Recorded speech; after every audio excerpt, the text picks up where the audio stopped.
The next tool I'm going to present you is the Draw Splines. I think this is pretty cool, though I never used it before because in the use that I would recommend will be for creating kind of levels and landscaping.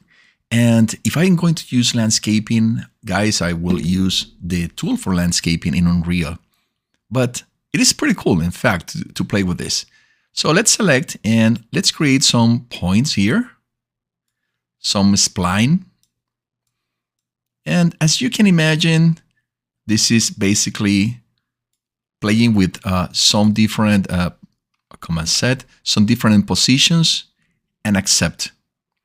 Then you can play with the position of these points as well. And you can even move them up, down, or in any direction. Now, once you have your spline actor inserted, then this is the interesting thing. You can create a mesh splines. Let's create it. And as soon as you do it, as you can see here, you have the mesh and mesh created using these splines. But now I can also move the splines, the points of these splines, and create something even more unique before finishing the design for this actor. So look at that. And this is why I said that this tool is pretty interesting. So let me accept this. As soon as I accept, I created a static mesh actor, which is this one, and I can move into one side. In fact, it has no relation now with the splines that we created, with the spline actor that we created, which is here. Now I can create another thing, which is totally different to this one. Let me make some changes. For example, let's say that I want to move this element first to this side, and I'm going to add, with the right click, I'm going to say add spline point. Now, I'm going to add another spline point. Let's see that the height is like in the middle between these two. Very good. And now I want to move this spline point a bit more to the top, and this one as well a bit more to the top. Great. Now let's say that I want to complete this mesh.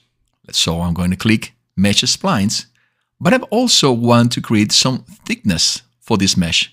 Let's say 100 centimeters, which is 1 meter. Now I have a new static mesh, which is based on the splines. And this is where things might be a bit more interesting in the case that you want to create some meshes that where you want to control a bit more of the design that they have. Also, let me move this mesh to one side.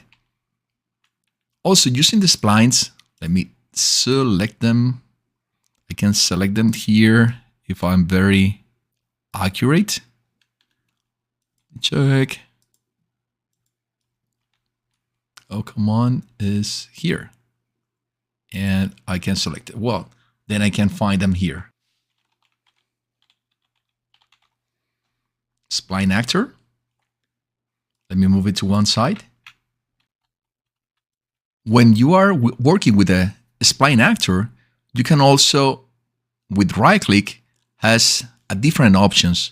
Let's say, for example, that I want to snap this with the closest other point.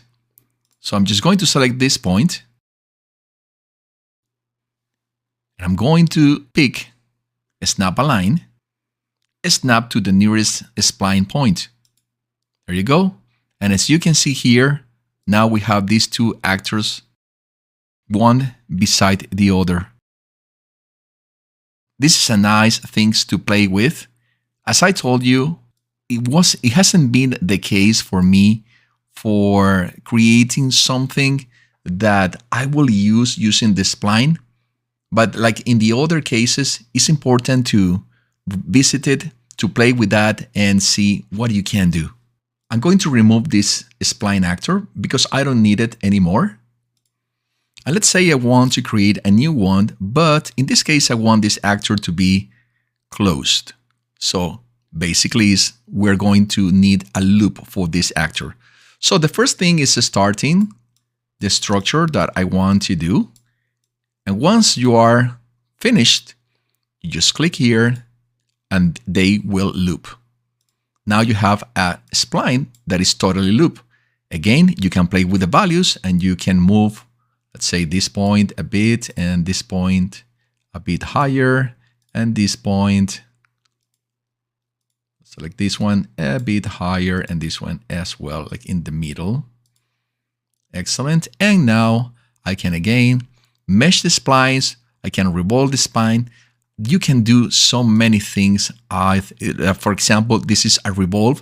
Of course, this is kind of crazy. I'm going to cancel, but I can mesh the splines and now I can play with this structure. Look at this particular model. This is something really, really cool and that you can use at any moment. And even if you are creating a surface, a very particular surface for your game, this could be an interesting idea. Though, as I mentioned to you, if I want to create something like a landscape, I will use the particular tool for Unreal to create landscaping, which is not my goal to cover here, but will be this one, the landscape.